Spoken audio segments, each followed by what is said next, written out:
ई सखी चल बरतिया आग लगे जयमलवा पर गाड़ी देवे गाड़ी। माँ शीतला रिकॉर्डिंग स्टूडियो बिहार शरीफ।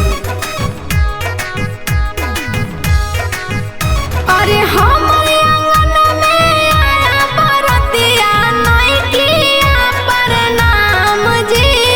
हम आंगन में आया बरतिया नहीं किया प्रणाम जी।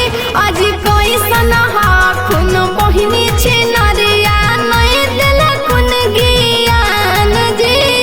कैसन हाखुन बहिनी छिनरिया नहीं दिल कुन ज्ञान जी। बरा बोला हो साली नई करा गुमान जी।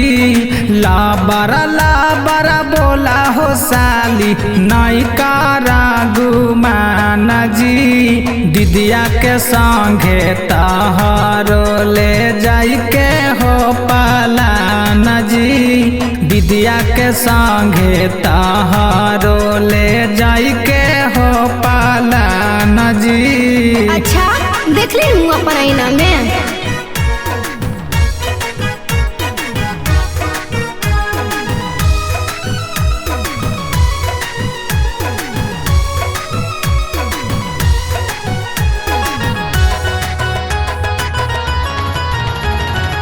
Mix by Sonu Yadav. अजी घड़िया पहन से हीरो न कहई बाए बबुआ। फोटोआ खिंचला से हीरो न कहई बाए बबुआ। बहिन बेचावे कहई बाए बबुआ। बहिन छिनार कहई बाए बबुआ। हजी गीतिया गावे से हीरोइन कहई बुए साली।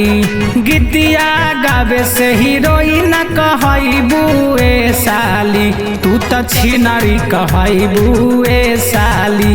तू त छिनारी कहई बुए साली। छोटा बनरी कहई बुए साली। अपने तो बांदर नियर लग रहले हैं। अरे सखी ओकरा गाड़ी नहीं दे, दीदिया के भैसरा के दे। भैसरा के अरे दही देला विध करेले चाट गेलै भैसुरा। दही देला विध करेले चाट गेलै भैसुरा।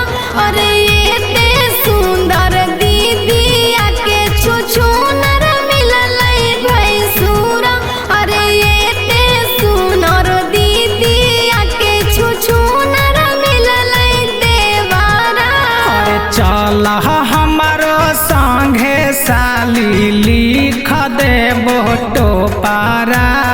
चल हमारो संगे साली लिख देबो टोपारा। तोहरा ले जाई खातिर हमारा खड़ा काला कोबारा। तोहरा ले जाई खातिर हमारा खड़ा काला कोबारा। अब नहीं